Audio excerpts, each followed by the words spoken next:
Skyrim is a land filled with noise. Dragons tear through the skies. Cities bustle with life. Dungeons echo with the sounds of battle and discovery. Everywhere you go, the world seems to demand your attention. But not every place in Skyrim is like that. Some locations don't fight to be seen. They don't offer quests, rewards, or even clear stories. They sit quietly at the edges of the map, easy to miss and even easier to forget. These are the empty places, the abandoned ones, the locations that feel less like part of a game and more like something left behind. Some rest along the frozen northern coast, some lay bare in bustling areas in Markarth. But when you first come into contact with an empty place, you realise something. No movement, no inhabitants, no explanation. Just the remains of something that didn't last. And in a world as loud and eventful as Skyrim, that kind of emptiness stands out more than anything else. Clam Digger's Camp is the kind of place most players will walk past without ever realising it exists. And in a game like Skyrim, that says a lot. It sits quietly along the northern coast, east of Dawnstar, where the Sea of Ghosts stretches endlessly into a pale frozen horizon. There are no dramatic ruins here, no towering Nordic structures carved into the mountains, no glowing markers pulling you in with the promise of something important. Just a small weathered camp pressed against the shoreline, exposed to the wind, the cold, and the constant sound of waves breaking against ice. At first glance, it barely feels like a location at all. A few bedrolls, a cooking spit, scattered tools, and the faint suggestion that someone once tried to live here. But that's all it is, a suggestion. There are no active inhabitants, no quests to guide you, no narrative thread to follow.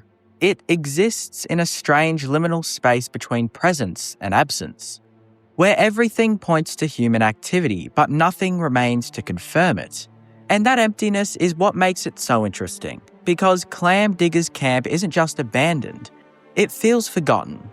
Not in the dramatic, tragic way that Skyrim often presents its ruins, with skeletons posed mid-story, or journals spelling out exactly what went wrong, but in a quieter, more unsettling way.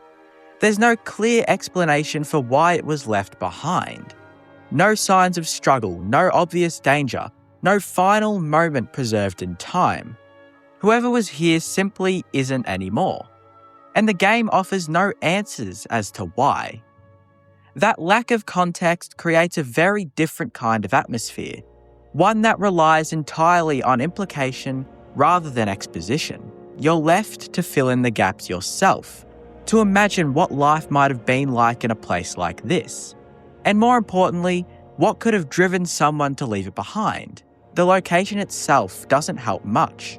The northern coast of Skyrim is one of the most inhospitable regions in the game. It's cold, isolated, and largely devoid of meaningful activity. Unlike the forests of Falkreath or the plains of Whiterun, there's very little sense of life here.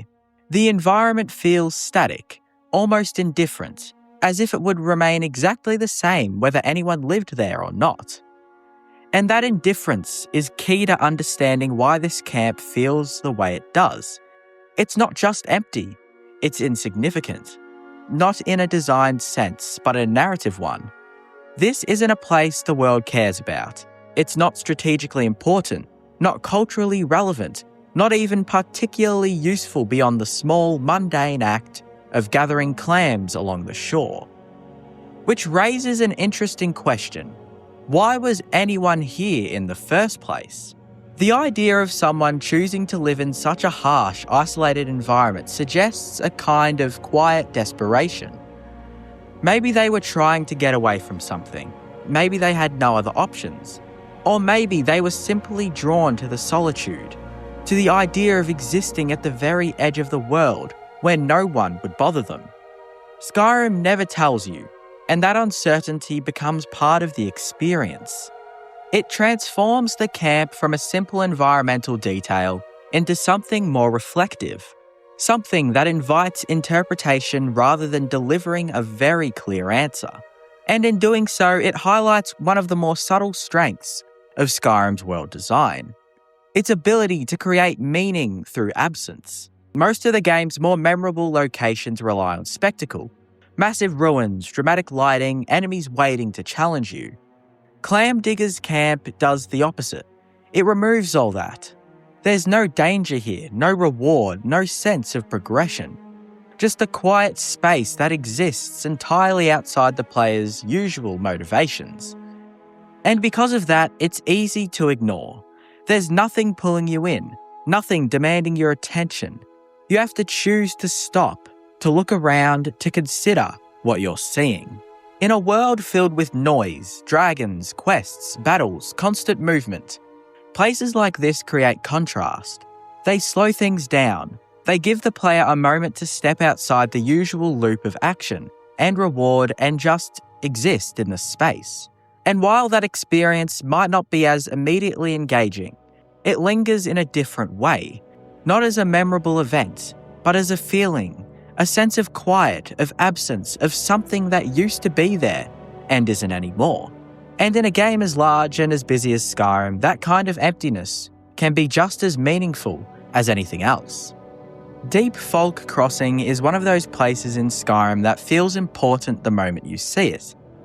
And yet, the longer you stay there, the more that importance begins to unravel into something quieter, something far more hollow. Located high in the mountains north of Markarth, it stretches across a deep chasm in the form of a massive Dwemer bridge, an imposing structure of stone and metal that immediately suggests purpose, scale, and history. From a distance, it looks like a landmark, the kind of place that should lead somewhere or guard something, or at the very least tell a story worth hearing. But when you finally arrive, when you step onto the bridge itself and take in your surroundings, what you're met with is not discovery, but absence. There are no bustling ruins here, no hidden city beneath it, no sprawling dungeon waiting to be explored. Just the bridge suspended over nothing, connecting one quiet stretch of mountain to another. And that's what makes Deep Folk Crossing so strangely compelling. It feels like a piece of something much larger. But whatever it once connected to is gone, leaving behind only this isolated fragment. The Dwemer, known for their advanced architecture and sprawling underground cities, built structures with clear intent. Their ruins are usually dense, complex, and filled with purpose. But this bridge stands apart from that pattern. It doesn't lead into a ruin. It doesn't act as an entrance or a gateway. It simply exists, elevated and exposed, as if it was once part of a system that has long since disappeared. And that creates a unique kind of emptiness. Not the emptiness of a place that was abandoned in a hurry, but the emptiness of something that has outlived its own function.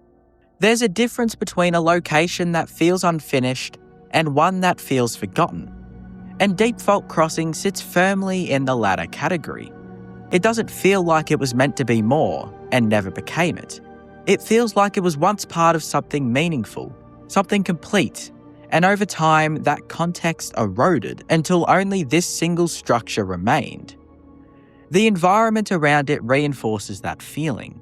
The mountains are quiet, the air still, the sounds coming from the wind and the distant wildlife that barely interacts with the space.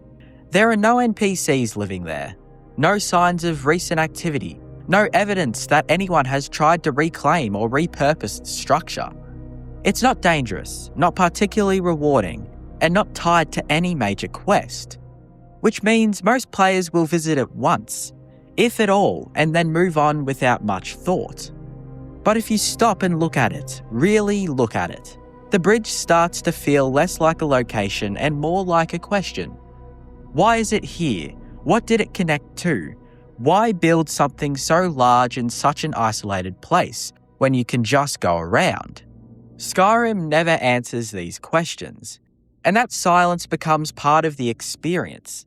It forces you to confront the idea that not every piece of the world is meant to be understood, that some places exist purely as remnants of a past that can no longer be fully reconstructed. And that idea ties into something larger about the Dwemer themselves. They are one of the most mysterious civilizations in the Elder Scrolls universe. known as much for their sudden disappearance as for their technological achievements. Their ruins are scattered across Skyrim, each one hinting at a culture that was both advanced and deeply enigmatic. But most of those ruins still function, in a way. They still have mechanisms, enemies, systems that give them a sense of presence. Deep Folk Crossing doesn't have any of that.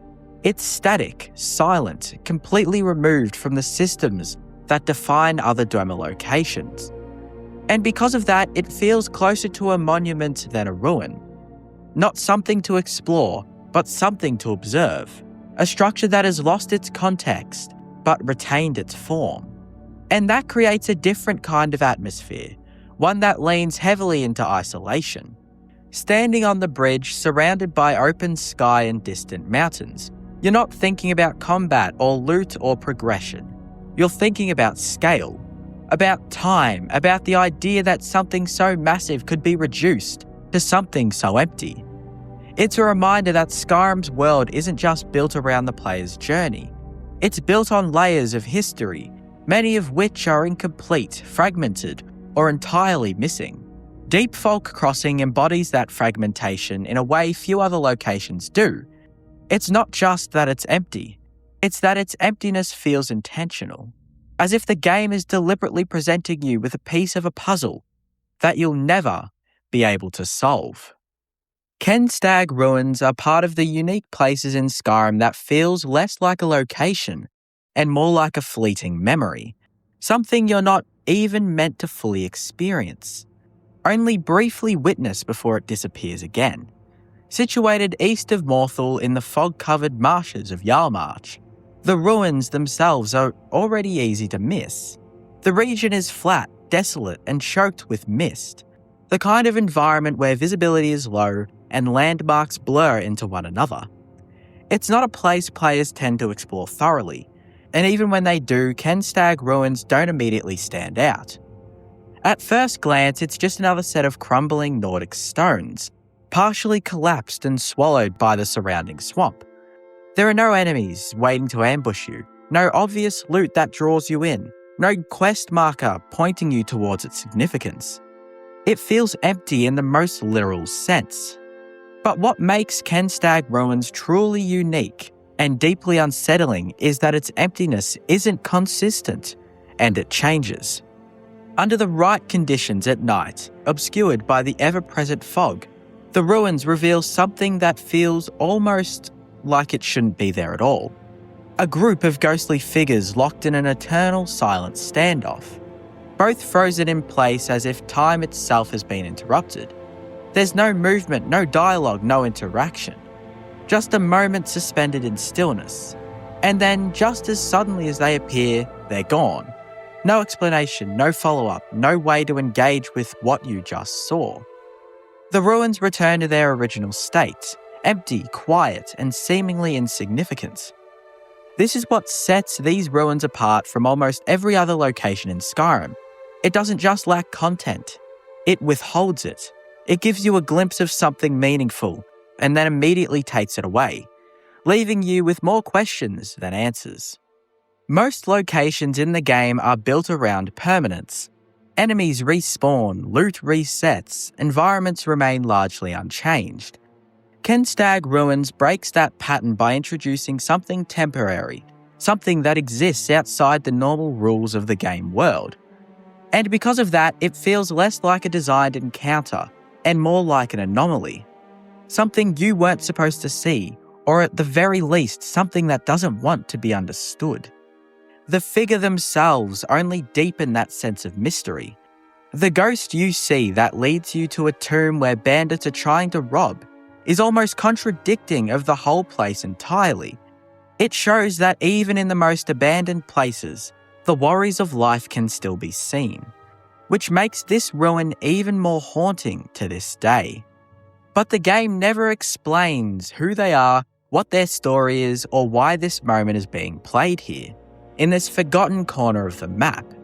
There are no journals, no environmental clues other than the tomb that is being raided. It's just the image itself, stark and silent. It's a form of storytelling that relies entirely on implication. asking the player to interpret meaning from a single, unchanging scene. And in doing so, it creates a different kind of engagement. You're not uncovering a narrative piece by piece. You're confronting the absence of one, trying to make sense of something that refuses to be explained. The environment plays a crucial role in reinforcing this feeling. Jarl March is already one of the most isolated and atmospheric regions in Skyrim. The constant fog, the mutated colours, the lack of major settlements. It all contributes to a sense of detachment from the rest of the world. Kenstag Ruins fits perfectly within that landscape. It doesn't break the silence, it becomes a part of it. And when the spectral figure appears, they don't disrupt the atmosphere so much as intensify it. They feel like a natural extension of the environment, as if the land itself is remembering something briefly before letting it fade again. This makes the ruins feel less like a physical space and more like a point where the boundaries between past and present blur. A place where something unresolved lingers, not actively, but passively, waiting to be seen by those who happen to pass through at the right moment. It's also worth noting how easy it is to miss this entirely. If you visit during the day or simply don't spend enough time in the area, you might never see the apparition at all. And in that case, Kenstag Ruins remains exactly what it appears to be, an empty, unremarkable set of stones in an already empty region. And that duality is part of what makes it so effective.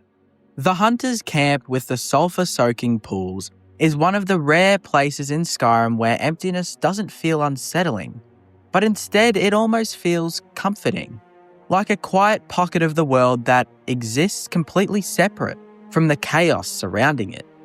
Located near Darkwater Crossing, a region otherwise defined by mining, hardship, and the looming presence of conflict, the camp sits beside a series of natural hot springs that gently steam against the cold air.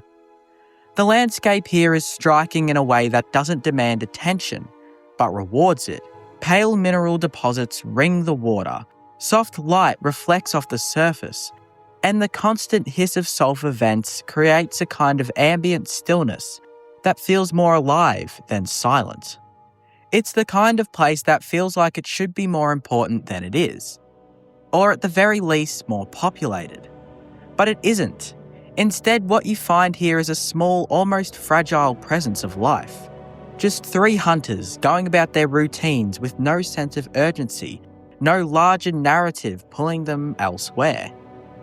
And despite their presence, the area still feels empty.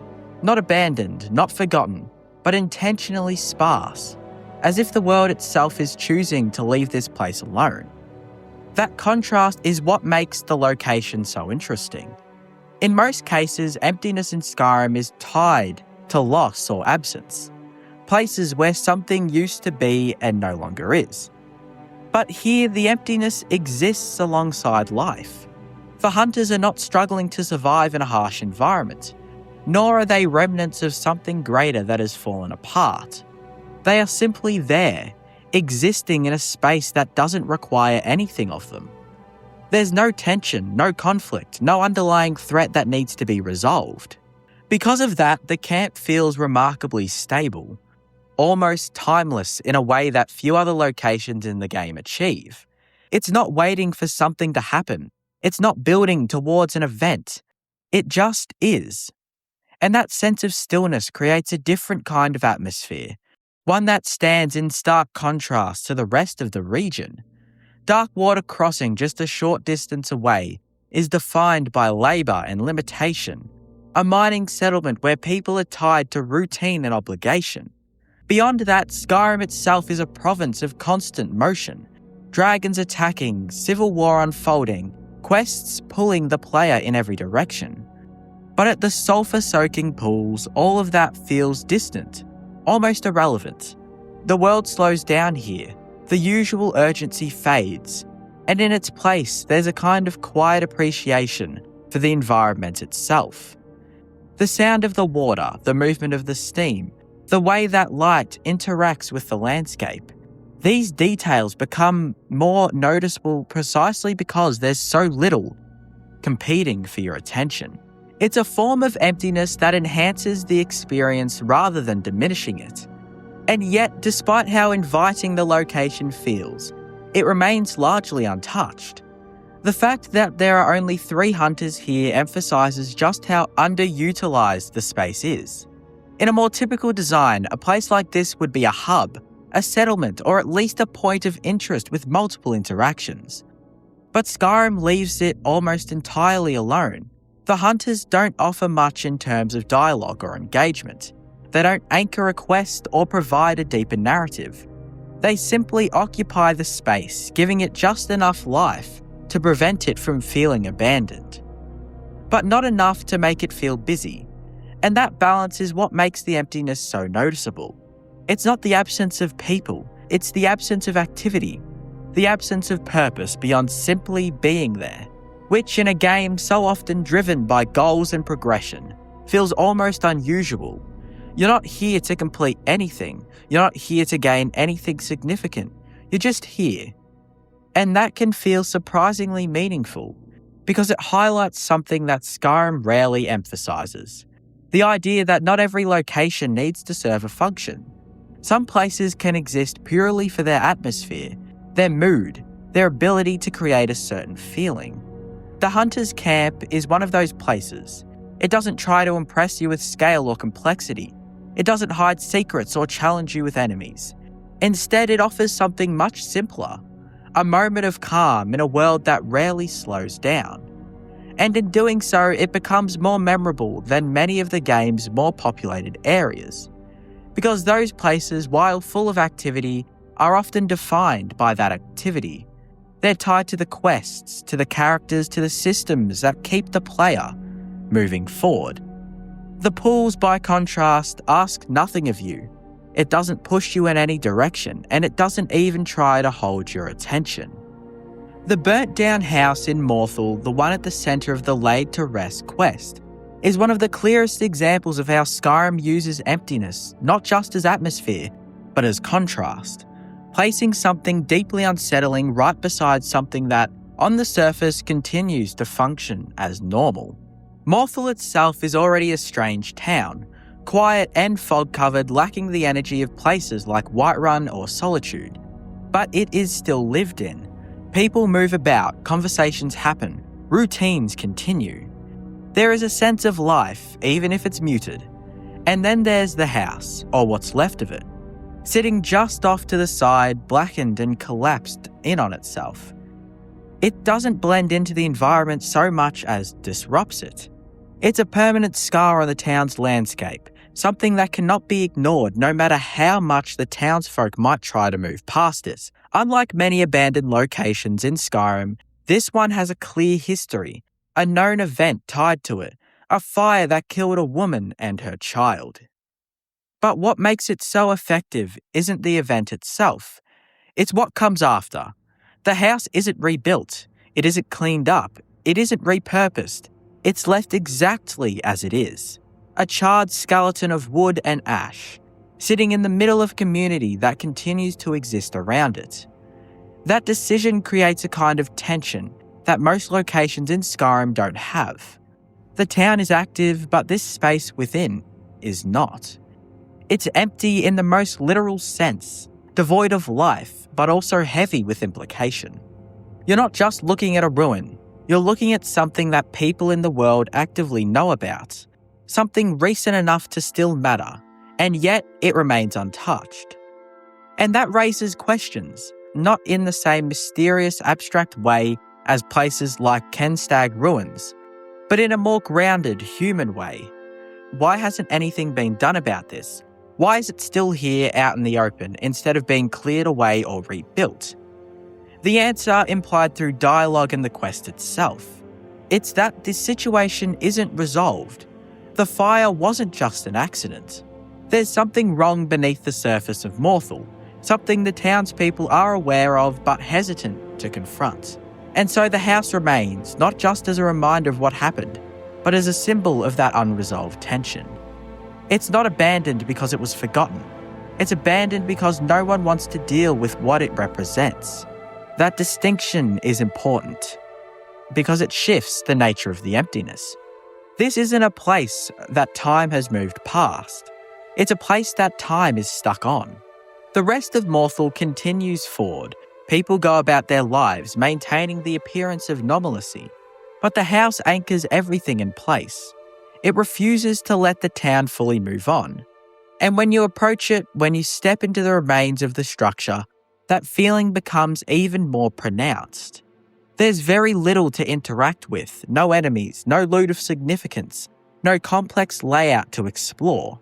Just debris, ash, and the faint outline of what used to be a home. It's quiet in a way that feels intentional, as if the game is asking you to sit with the space rather than do anything about it. And that stillness contrasts sharply with the idea of a home. A place that should be filled with warmth, activity, and life. Instead, you get the opposite: cold, silence, and absence. And yet, just like within the town itself, there's more beneath the surface. The Laid to Rest quest reveals that emptiness isn't entirely empty. The spirit of the child, Helgi, lingers, tied to the location in a way that blurs the line between presence and absence. This adds another layer to the space, turning it from a simple ruin into something more emotionally charged. It's no longer just about what was lost, but about what remains, not physically, but spiritually.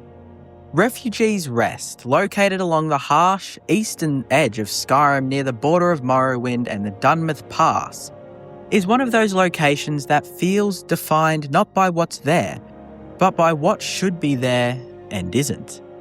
At a glance, it appears to be exactly what the name suggests: a small makeshift shelter meant for people in transit. A temporary stop for those fleeing something behind them or searching for something ahead. There are a few basic supplies, a tent, signs of survival, rather than settlement. But despite that implication of movement, of passing through, the place feels completely still.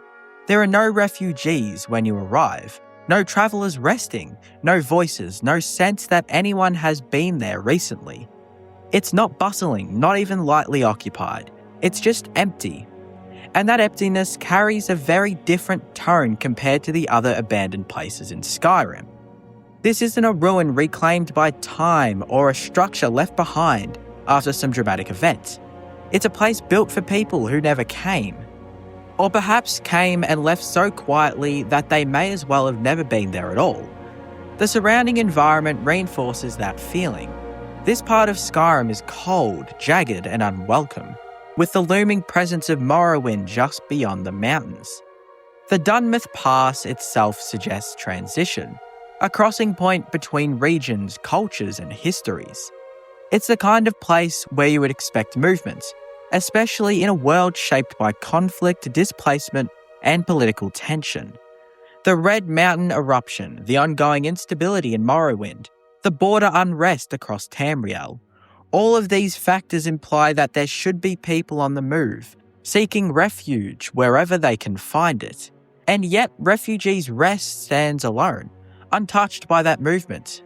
It feels like a preparation for something that never fully materialized, or perhaps a quiet acknowledgement of suffering that the game never directly shows. That absence becomes more striking the longer you consider it. Skyrim is filled with stories of war, exile, and hardship, but many of those stories are told through active quests or populated locations. Here the story is implied entirely through the name and the setting, without any characters to reinforce it. You're left to imagine the kinds of people who might have needed a place like this. Families fleeing their homes, individuals escaping conflict, travellers with nowhere else to go. And then you're confronted with the reality that none of them are here. The shelter exists, but the people it was meant for do not. This creates a subtle but powerful disconnection between expectation and reality. The name Refugees Rest suggests life, movement, and temporary community. What you find instead is silence, and that silence feels heavier because of what the name implies. It's not just an empty camp. It's an empty promise, a place that represents safety and relief, but offers neither in practice. This is where the location starts to feel less like physical space and more like a commentary on the world around it. Skyrim is a province caught in conflict, filled with political tension and social division. It's not a place particularly welcoming to outsiders, especially those arriving with nothing. The existence of refugees' rest suggests that someone at some point recognised the need for a place like this. But its emptiness suggests that recognition wasn't enough. Whether due to the harshness of the environment, the lack of resources, or the broader indifference of the world, the space remains unused. And that unused state becomes part of its identity. Skyrim is often remembered for its scale, its noise, and its constant sense of movement. Dragons circle overhead, cities carry on with their routines, and quests pull you endlessly from one place to another. It's a world that feels alive, or at the very least, always in motion. But what these empty and abandoned places reveal is that Skyrim's world isn't defined solely by what's happening. It's equally shaped by what isn't. Each of these locations present a different kind of emptiness. Clam Digger's Camp shows us what it's like when a place is simply left behind with no clear explanation, only the quiet suggestion of a life that didn't last. Deep Fault Crossing turns absence into something structural, a massive piece of architecture that has outlived its purpose, standing as a fragment of something we've never fully understood. What ties all of these together is not just that they're empty, but how they are empty. Skyrim doesn't treat absence as a single idea.